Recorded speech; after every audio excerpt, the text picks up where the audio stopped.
wabarakatuh. Waalaikumsalam warahmatullahi wabarakatuh. Alhamdulillahirabbil alamin. Wassalatu wassalamu ala asyrofil anbiya'i wal mursalin Muhammadin wa ala alihi wa sahbihi ajma'in, amma ba'd.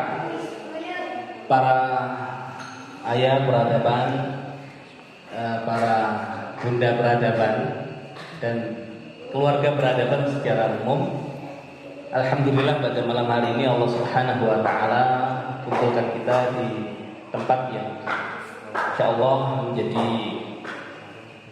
tempat di mana kita berkumpul ya karena ukhuwah Islamiyah yang menjadi tanda keimanan seorang mukmin yang mudah bersatu. Dan di sini sama-sama kita berharap agar Allah Subhanahu wa taala jadikan setiap kegiatan kita menjadi kegiatan yang menjadi ibadah, ya insyaallah menjadi bekal kita nanti menuju alam selanjutnya.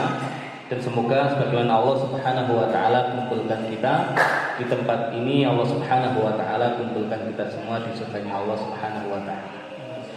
Salawat serta salam semoga tetap dicurahkan kepada junjungan kita Nabi besar Nabi Muhammad sallallahu alaihi wasallam, juga kepada keluarga beliau, para sahabat beliau dan seluruh umat beliau. Baik, ya di agenda mukhoyam peradaban yang tadi kita mulai, ya sebagian hadir sebelum zuhur, ya sebagian hadir setelahnya, dan bahkan sebagian hadir baru saja. Ya alhamdulillah ala kulli hal Allah Subhanahu wa taala kumpulkan kita semua. Dan ini menjadi sebuah rihlah, ya menjadi sebuah tamasya di dunia Allah Subhanahu wa taala, di mana ketika Allah Subhanahu wa taala menciptakan kita adalah Allah inginkan agar kita beribadah kepada Allah. Namun tidak selalu ibadah itu bentuknya hanya aktivitas-aktivitas yang sifatnya ritual, ya seperti sholat, kemudian membaca Al-Quran, kemudian aktivitas-aktivitas ritual yang lain. Bahkan ketika kita niatkan rihlah kita, mukhoyam kita di hari ini sebagai amal ibadah, maka insya Allah yang demikian menjadi amal ibadah yang istimewa, ya amal ibadah yang luar biasa. Kenapa? Ketika Allah Subhanahu wa taala perintahkan kita untuk beribadah kepada Allah, maka akan maksimal ibadah kita kepada Allah manakala kita mengenal Allah Subhanahu wa taala. Dan salah satu jalan untuk mengenal Allah Subhanahu wa taala adalah melalui ciptaan-ciptaan Allah Subhanahu wa taala. Ya kalau kita hanya tinggal di bangunan yang depan, belakang, kanan, kiri adalah tembok, ya maka yaitu makhluk Allah. Tapi masih banyak makhluk-makhluk Allah yang lain yang perlu kita kenali, yang perlu untuk kita ketahui, karena setiap makhluk Allah Subhanahu wa taala semua bertasbih kepada Allah Subhanahu wa taala. Maka di malam hari ini kita mendengarkan bagaimana makhluk-makhluk Allah ya semuanya bertasbih, walaupun kita tidak memahami ya tasbih mereka, tapi kita yakini ya semua bertasbih memuji Allah Subhanahu wa taala. Maka dengan nuansa yang baru, ya dengan nuansa yang baru kita berinteraksi dengan makhluk-makhluk Allah Subhanahu wa taala yang lain, semakin kita menyaksikan ya kebesaran Allah Subhanahu wa taala, sehingga yang demikian semakin menambahkan keimanan kita, semakin menambah kualitas ibadah kita. Nah, sehingga aktivitas ya mukhoyam di tempat yang insyaallah ya sangat indah, ya begitu luar biasa. Kita berkumpul dengan keluarga, dengan saudara-saudara, maka kenikmatan tersendiri yang ketika dinilai dengan materi ya belum tentu bisa dibeli dengan ya harga yang sangat mahal. Ya, karena betapa banyak orang yang mendambakan untuk bisa rihla, ya karena kesibukannya, karena kesehatannya atau faktor yang lain, ya tidak diizinkan oleh Allah Subhanahu wa taala. Dan betapa banyak yang kemudian ingin rihla dengan berkumpul bersama saudara-saudaranya, ya belum semua kemudian Allah Subhanahu wa taala izinkan. Ya, tapi di sini Allah Subhanahu wa taala mudahkan kita dan untuk bisa berkumpul semua di sini, yang walaupun secara agenda ya tidak dipersiapkan dalam artian sesuatu yang sangat lama kita persiapkan, tapi ternyata Allah Subhanahu wa taala mudahkan untuk bisa melaksanakan agenda di hari ini. Nah, kalau kita melihat makhluk-makhluknya Allah, maka kita akan selalu teringat dengan Khaliknya. Ya, di sini kita menyaksikan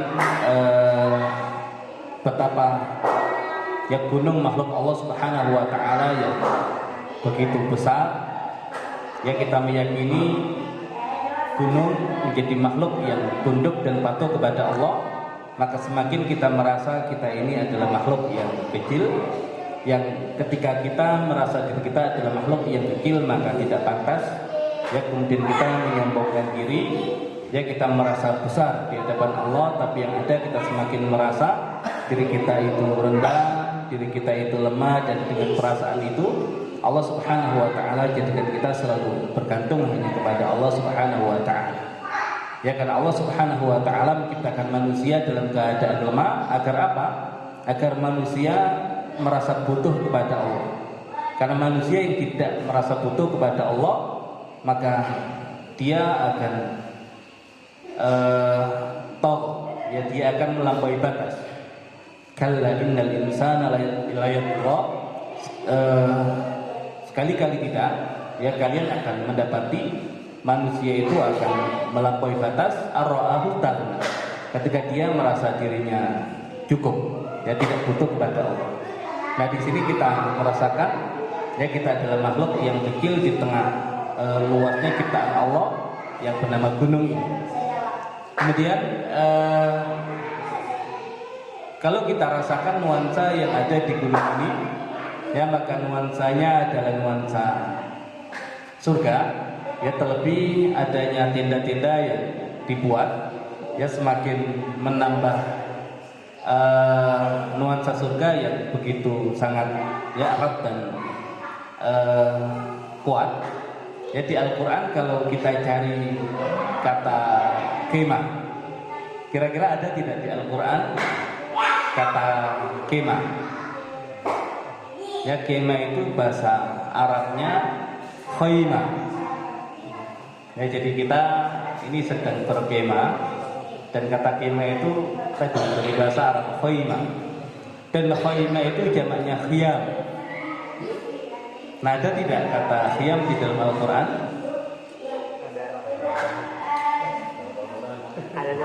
Ada. Di surat apa? Ar-Rahman.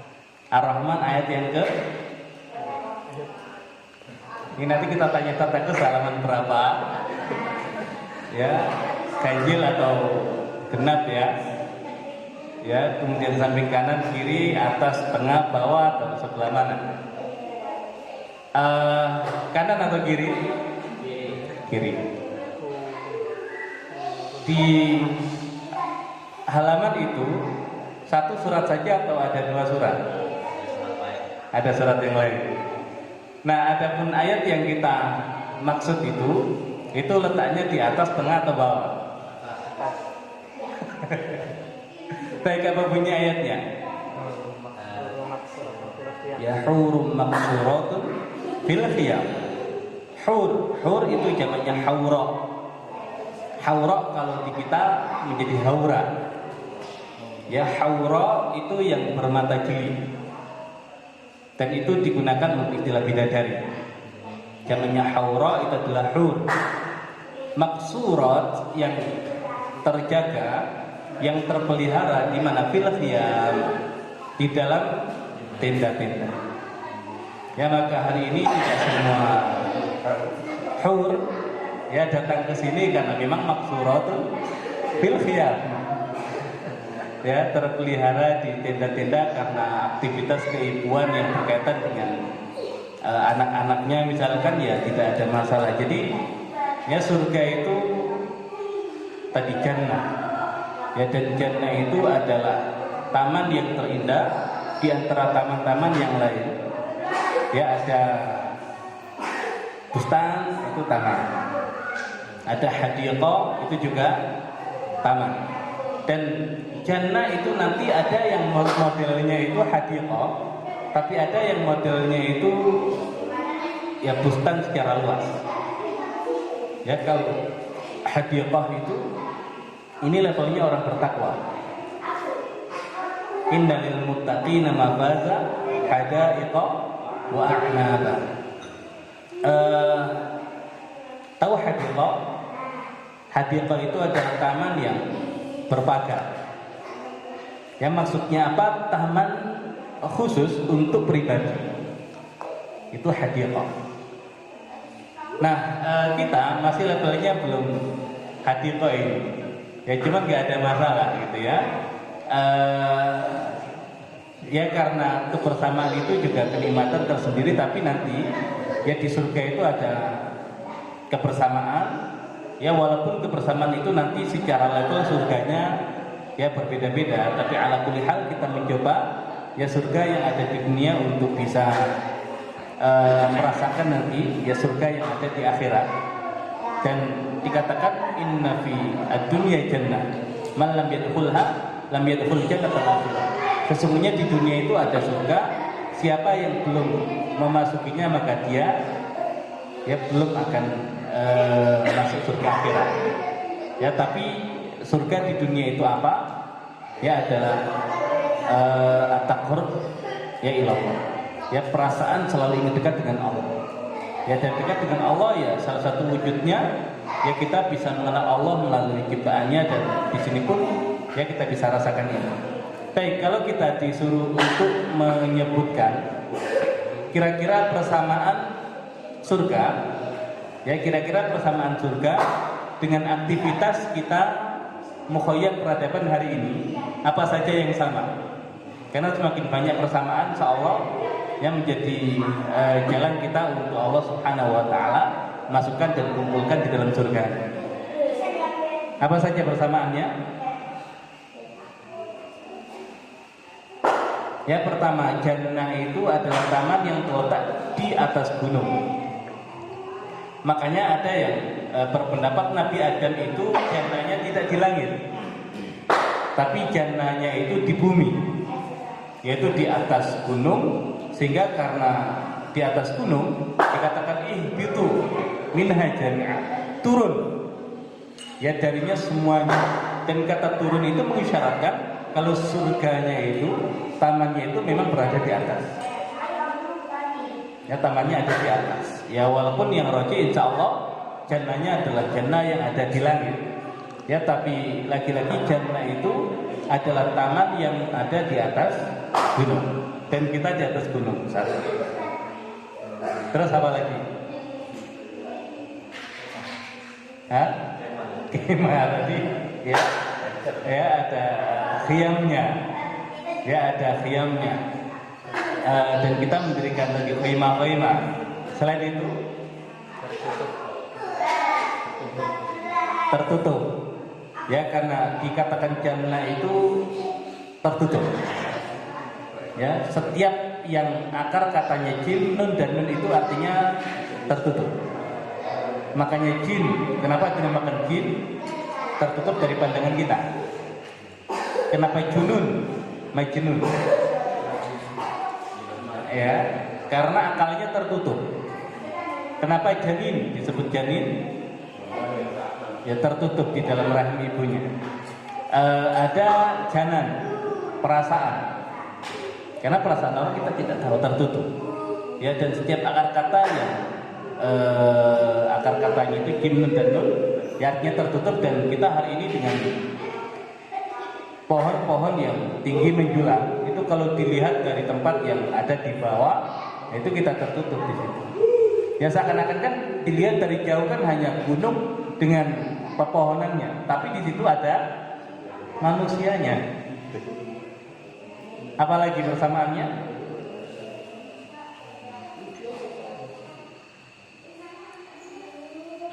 Ya semakin aku bisa rasakan banyak persamaan, peluang masuk surga semakin besar.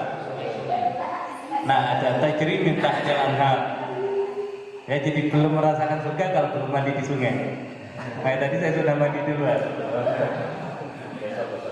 Besok ya. Kemudian apa lagi? Bersama orang soleh. Nah itu yang kadang tidak disadari. Ya di mana hari ini itu kadang surga itu pengennya jadi private. Ya minimal private untuk kelompoknya sendiri lah gitu. Nah ini yang justru kebalikan dengan ya konsep iman. Ya kebalikan dengan konsep iman. Kalau di surat An-Nisa ada pembahasan tentang orang-orang yang taat kepada Allah dan Rasul, dan nanti ada orang-orang yang bermaksiat kepada Allah dan Rasulnya.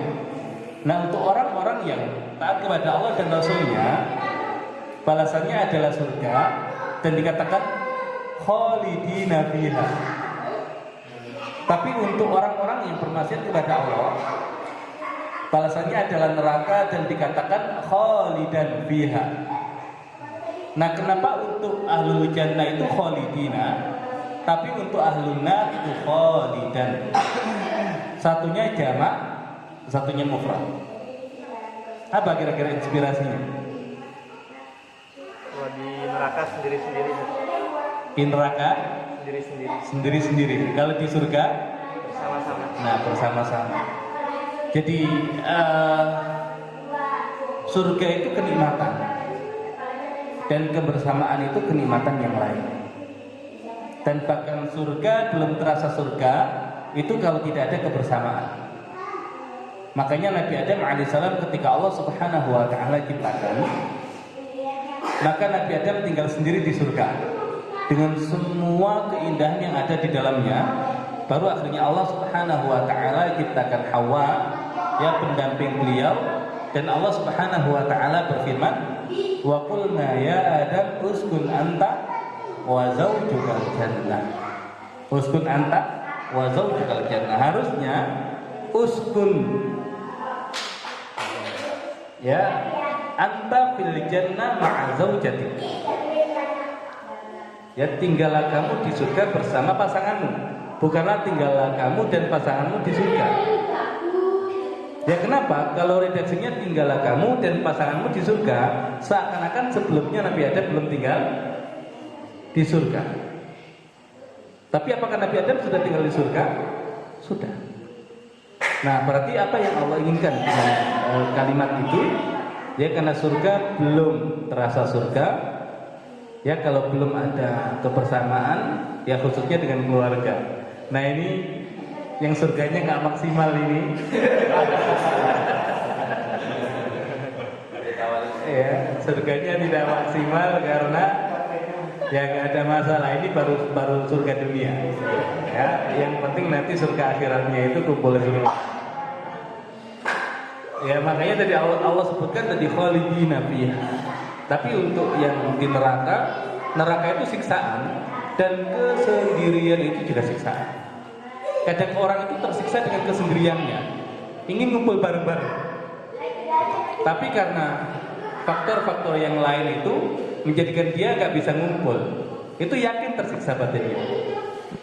Karena hakikat manusia itu ingin berkumpul, dia ingin bersama-sama, khususnya kalau ikatannya adalah ikatan iman. Tapi kalau untuk ngumpul saja berat gitu ya, tapi hatinya ingin, nah itu siksaan sendiri. Jadi kesendirian itu siksaan, keinginan untuk ngumpul yang tidak terpenuhi itu siksaan yang lain. Nah semoga yang demikian itu tidak terbawa sampai ke akhirat. Ya kenapa? Karena di akhirat untuk ahlun nar itu begitu. Ya jadi kalau hari ini ada orang yang pengen masuk neraka, oh di surga itu ada Ustadz Fulan, ada Habib Fulan, ada Fulan, mending di neraka dengan artis internasional. Dia pikir neraka bisa ngumpul bareng-bareng gitu. Nah ini kan jahil murakkab, ya bodoh kuadrat. Ya pingin masuk neraka itu kebodohan, dan berpikir di neraka itu ngumpul bareng-bareng itu juga kebodohan juga.